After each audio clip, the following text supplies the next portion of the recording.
Bonjour. Et oui, on se retrouve encore aujourd'hui pour un nouveau tuto que Katia m'a demandé, enfin me demande depuis très longtemps. Donc ça y est, Katia, mes enfants sont partis chez leurs grands-parents quelques jours, donc je peux enfin avoir accès à mon coin couture dans le salon sans qu'il y ait mes enfants autour. Donc Katia voulait savoir comment se servir d'une recouvreuse, je dis n'importe quoi, d'une surjeteuse. Donc, eh ben, on va regarder ensemble qu'est-ce qu'une surjeteuse, à quoi ça sert. Voilà, alors je ne suis pas non plus une pro de la surjeteuse, hein, ça fait 2 ans que je l'ai, donc je commence à la maîtriser, mais il y a des points que j'ai jamais utilisés et puis que je vois pas l'utilité pour l'instant. Mais voilà, je vais vous montrer ce que moi je sais, comment je m'en sers, pour quel type de point et quel type de finition. Et puis bah, j'espère que voilà, vous saurez, à la fin de cette vidéo, vous serez rassurés sur l'utilisation d'une surjeteuse. C'est vraiment pas compliqué. Une fois qu'on l'a en main, il faut faire beaucoup de tests, mais une fois qu'on l'a en main, franchement, moi je ne m'en passerai plus.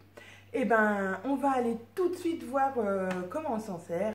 Donc voici la surjeteuse, enfin ma surjeteuse. Donc, pardon, je m'assois. Moi j'ai choisi la Brother 1000, enfin on va dire 1334D. Pourquoi? Bah parce que quand je me suis lancée dans la couture, comme quand je me lance dans quelque chose en général, j'ai envie de tout de suite. Et j'ai surtout tendance à acheter rapidement les choses dont j'ai besoin, mais sans trop réfléchir. Et du coup, des fois, si ma passion passe, et ben voilà, je me retrouve avec des choses sur les bras. Donc j'ai appris avec le temps à me modérer. Et donc quand j'ai voulu une surjeteuse, j'ai réfléchi et je me suis dit que si je ne continuais pas la couture, il fallait que, voilà, il fallait pas trop que j'y mette d'argent, puisque quand même une surjeteuse, c'est quand même un investissement. Bien heureusement, j'ai continué la couture et j'en suis quand même très content. Donc c'est on va dire le début de gamme de Brother sur les recouvreuses. Mais elle fait très bien son travail. Alors moi, j'ai jamais passé des choses hyper épaisses, hein, mais voilà, en général, on coud deux tissus ensemble. Donc à moins de coudre du cuir, mais je vois pas l'intérêt d'avoir une surjeteuse. Oui, voilà, donc les trucs épais, voilà, moi, tout ce que j'ai cousu est toujours passé très bien. Donc, sur une surjeteuse, on a 4 cônes. Alors, on a 4 cônes en haut. Voilà, je rapproche. 4 cônes de fil. Donc, 2 fils pour les aiguilles et 2 fils pour les boucleurs. Ce qui souvent fait peur, c'est l'enfilage. Donc moi, je l'ai reçu, il était enfilé. Il n'y avait pas de cône, il n'y avait pas de fil avec, mais il y avait quand même un fil d'enfilé. Donc, si on veut, on peut couper ici et rattacher son fil et la mettre en route pour faire sortir le fil de l'autre côté. Donc ça, c'est une technique.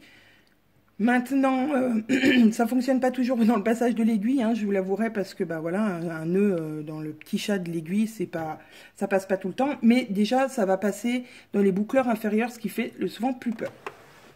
Donc on va regarder. Ah oui, j'ai oublié de vous dire avant.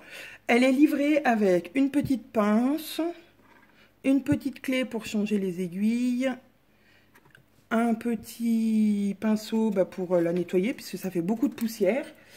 Elle est livrée aussi avec des filets pour mettre sur les bobines, que moi j'ai pas mis. Ouh, c'est pas bien. Avec aussi des blocs bobines, que j'ai pas mis non plus. Et puis une housse. Alors la housse, franchement, c'est juste pour dire qu'ils ont mis une housse. Hein. Parce que franchement, la housse, elle est vraiment... c'est une housse très fine. Bon, c'est pas... Voilà. Pour moi, c'est pas une housse, quoi. Ça protège de la poussière, tout simplement. Mais moi, elle n'a pas le temps de prendre la poussière. Donc, alors, on va regarder donc sous le capot. Bon, elle est un petit peu poussiéreuse, hein, n'est-ce pas? Je m'en sers souvent. Et là, je ne l'ai pas renettoyée. C'est pas bien non plus. Donc, on a les 2 fils de boucleurs qui vont passer ici. Alors, vous avez des schémas qui sont très bien faits. Donc, il n'y a pas vraiment de peur à avoir sur l'assemblage. Le bleu, fil bleu, bleu, bleu, on passe là-dessous, on remonte par là, là, et on va dans cette partie-là. Je vais essayer de zoomer. Ouh là là là là, j'ai failli faire tomber la caméra. Donc, on va remonter un petit peu. Donc ici, vous voyez, ça va s'enfiler ici. Et pareil pour l'autre fil, il va passer là-dedans.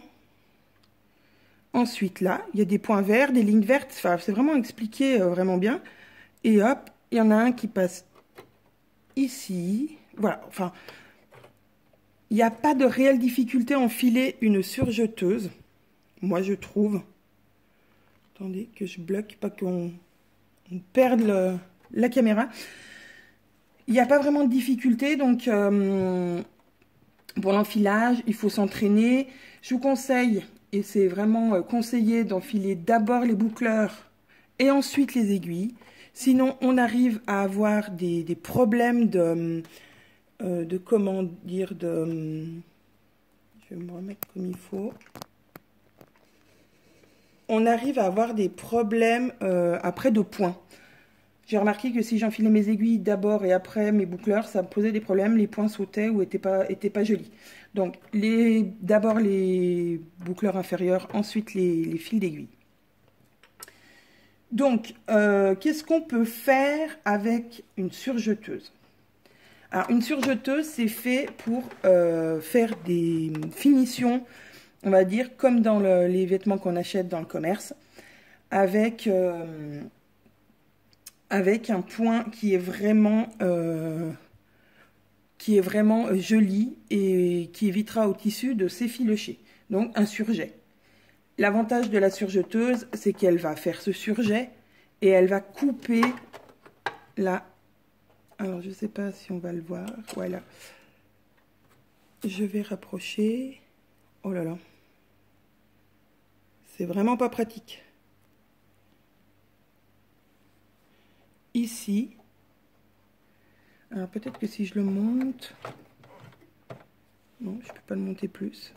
Ici, donc il y a le couteau, ce qui fait que vous allez surfiler et couper votre tissu à ras en même temps. Ce qui est quand même un gain de temps. C'est propre, fini. Voilà, on fait vraiment quelque chose de super en peu de temps.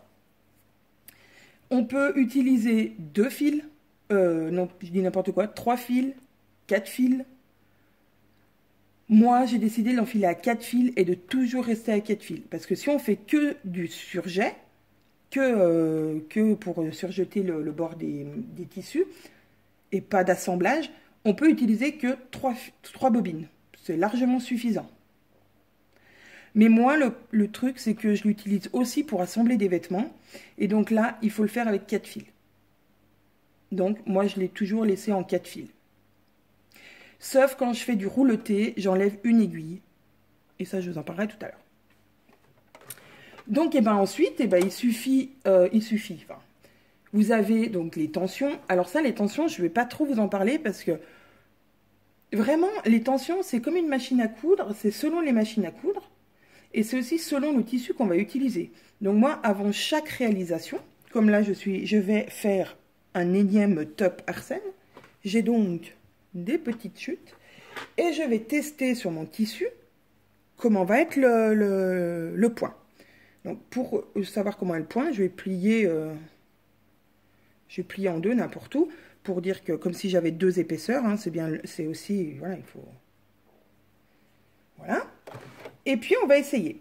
Donc en général, moi je mets 4, 4, 4, 4, ça marche plutôt pas mal. On a aussi des réglages là sur le côté. Alors, premier réglage qu'on a ici, que moi je me sers le plus souvent, c'est la largeur du point que vous voulez. Si vous voulez qu'il fasse 5, 6 ou 7. Par exemple, sur les patrons de Urban Ferry, elle met une marge de couture de 0,7. Donc, si vous voulez, on le met à 7. Comme ça, on est sûr qu'on a la bonne marge de couture. Mais moi, en général, voilà, je le laisse entre 5 et 7. Ça dépend vraiment de mon point. De mon patron aussi. Ici, on aura, plus on va monter, plus notre tissu va se froncer. Donc, plus la tension sera forte. Donc, ça va rétrécir. Donc, moi, je le laisse à 1.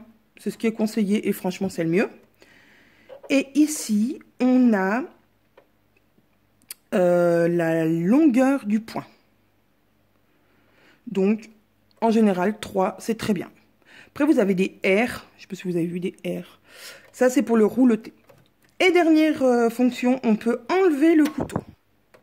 On désactive le couteau. Ça, c'est si on veut pas couper parce qu'on a un endroit délicat et on se dit, oh là là, si je pars en travers, ma pièce sera fichue. Je m'en suis déjà servi comme ça, sans le couteau. Ça peut être aussi pratique selon ce qu'on veut faire. Donc, eh ben, on va essayer en direct. Enfin, en direct. Alors là, ça va couper ce qui dépasse, hein, forcément. On descend le pied, on pose dessous, on descend le pied. Et on va appuyer tout doucement. Alors, ça fait beaucoup de bruit, hein.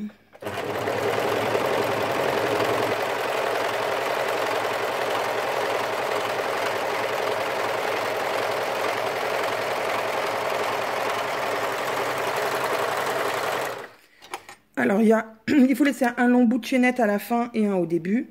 Donc voilà, ça nous fait une chose comme ça. Attendez, il faut que ça fasse le point. Voilà. Et derrière,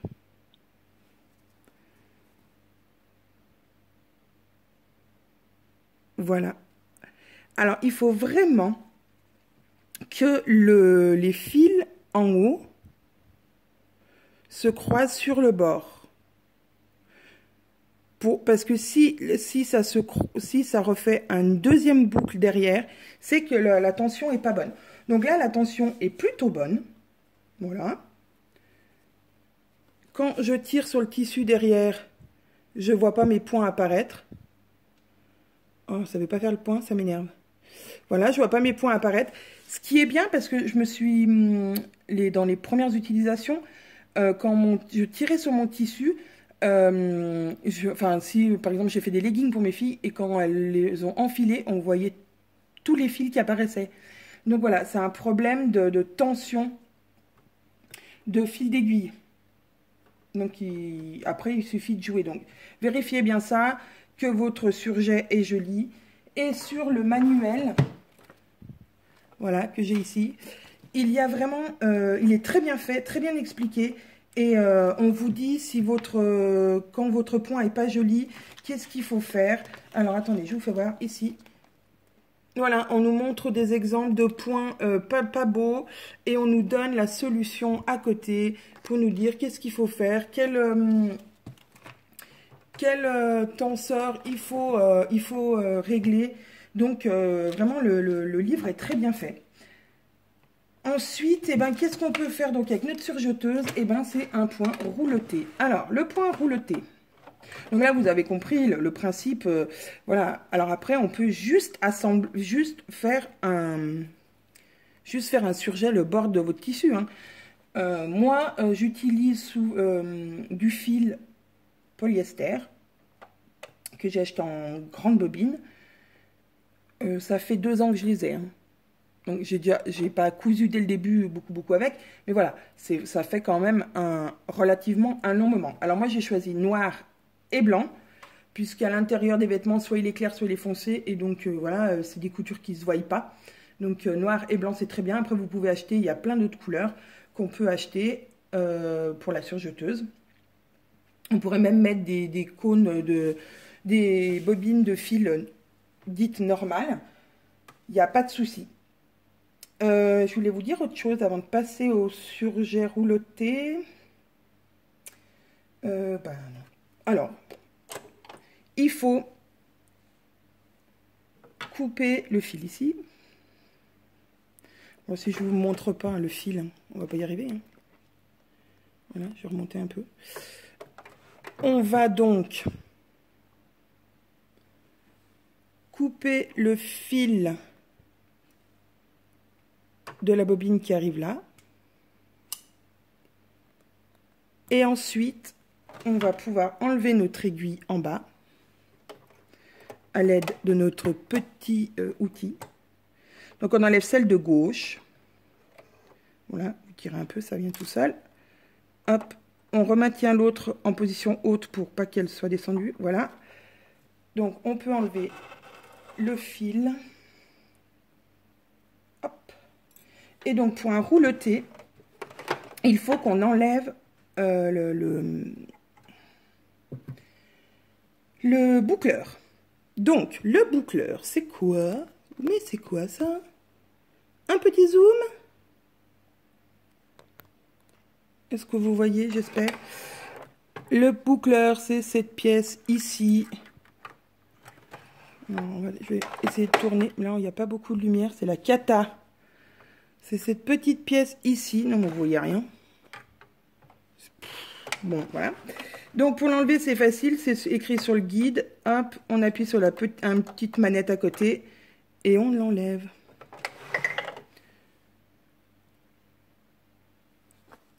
C'est ceci qui va donc ici et qui sert à faire les boucles pour faire votre surgel.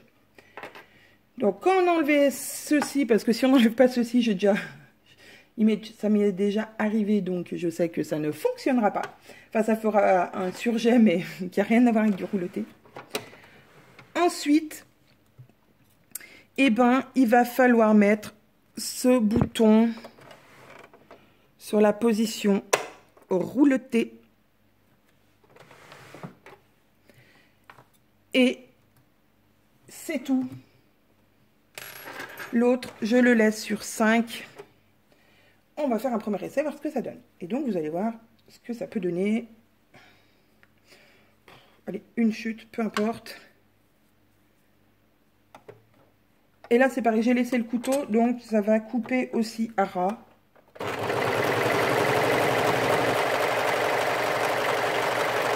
Alors, ça va beaucoup moins vite.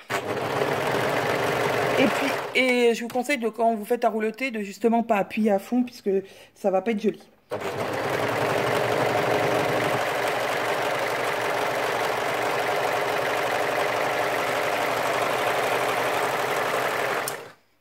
Voilà, je vous ai juste fait un essai. Et donc, voilà ce que ça va donner. Et sur l'arrière. Alors, sur le jersey, ça a tendance à gondoler. Alors, moi, j'aime bien l'effet. J'en ai fait un petit peu de partout, si vous me suivez sur mes différents comptes. J'en ai fait beaucoup sur plein de jerseys. Et je trouve l'effet sympa. Un peu feuille de laitue, dirons-nous.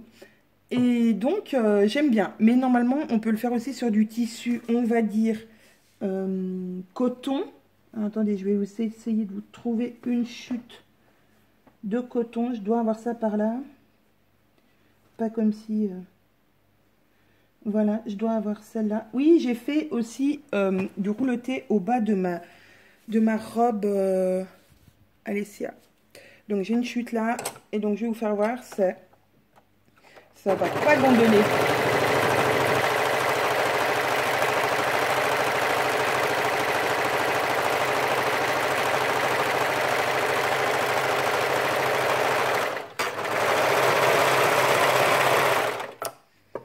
Et vous voyez là, ça ne gondole pas le tissu. Et ça fait un... En fait, ça retourne le tissu comme un pied hurleur. Et ça vient faire une jolie... Alors moi, j'aime bien. C'est vrai que pour ceux qui ont un petit peu la flemme, comme moi, de faire des super ourlets de la mort qui tue, eh ben c'est super rapide. D'enlever un fil, une aiguille, de la mettre en mode rouleté et c'est parti, on fait une finition vraiment rapide et plutôt jolie. Après, j'aime bien, enfin voilà, maintenant j'ai pris aussi l'habitude d'utiliser le pied roller sur la machine à coudre et Et j'ai la chance que ma soeur m'a prêté sa recouvreuse pour faire les ourlets de t-shirt encore plus jolis. Mais c'est vrai que quand je suis vraiment pressée et que je veux faire une finition rapide, j'utilise ce point de surjet parce que je le trouve vraiment très sympa. Pareil, faites des essais avant selon ce que vous voulez en tension, que votre tissu. Vous voyez, j'ai rien changé et le point est joli. Voilà. Donc après, c'est selon les tissus, la machine. Après, autre précision. Maintenant qu'on a parlé de ces 2 points, vous allez me dire, oui, ça coupe, c'est bien, mais comment on sait à combien ça coupe? Donc, on sait que le point de surjet, on l'a réglé sur le côté et on sait qu'on l'aura mis, voilà, à 5, 6 ou 7 mm. Mais si on a un patron avec une marge de couture de 1 cm, il va falloir quand même couper un petit peu. Donc, il y a des petits traits ici. Je ne sais pas, oui, vous les voyez. Alors, c'est pas écrit combien de millimètres fait chaque trait, enfin, à combien de l'aiguille les traits ils sont. Mais bon, moi, j'ai mesuré pour savoir. Donc, si on se met sur celui-ci et qu'on est à 7 ici, ça va faire les 1 cm. Donc, il suffit de mesurer l'aiguille la plus à droite. Et après, ensuite, on n'a plus qu'à mettre notre tissu, on va dire, à peu près, enfin, pas à peu près, en face du trait. Et de guider comme ça. Vu que sur une surjeteuse, on coupe, il n'y a pas de plateau à côté. Donc, c'est vraiment, on va toujours travailler sur le bord du tissu. Donc, on ne peut pas mettre un scotch ou quelque chose pour nous, ou un guide, ou voilà. J'ai pas, sur celle-ci, la plaque, enfin, je dis n'importe quoi, pas la plaque. Le récupérateur de fil est en option. Et il y a aussi une autre option. Alors, je ne m'en rappelle plus, je ne vais pas vous dire de bêtises, je vais regarder. En option, on a aussi le pied pour point invisible. Bon, je vois pas trop l'utilité. Enfin, j'en ai jamais ressenti le besoin. Et le pied pour ruban. Et donc, le coffre à déchets, voilà. Alors, par contre, je pense c'est bien utile, mais je sais plus à quel prix il est, mais je trouvais quand même énorme pour ça. Donc voilà, alors ensuite, quand on a fini notre rouleauté et puis qu'on veut repasser au surjet normal, et ben rien de plus simple. On remet notre boucleur, pardon. Hop. On réinstalle notre fil. Alors on le fait passer. Vous voyez pas, donc c'est nul. On le fait passer, oulala, en haut, dans le tenseur. Ici, là. Bien sûr, il faut remettre l'aiguille. Hein. Autrement, on ne peut pas remettre le... Alors, les aiguilles, il y a un jeu d'aiguilles qui est donné avec. Ensuite, moi, j'utilise des aiguilles... selon ce que je couds, je vais utiliser des aiguilles soit stretch... soit universelle. On peut très bien mettre des aiguilles de machine à coudre standard dans une surjeteuse. Il n'y a pas d'aiguille spéciale surjeteuse. Donc ensuite, eh ben, on renfile notre petit fil dans le petit chat. Hop.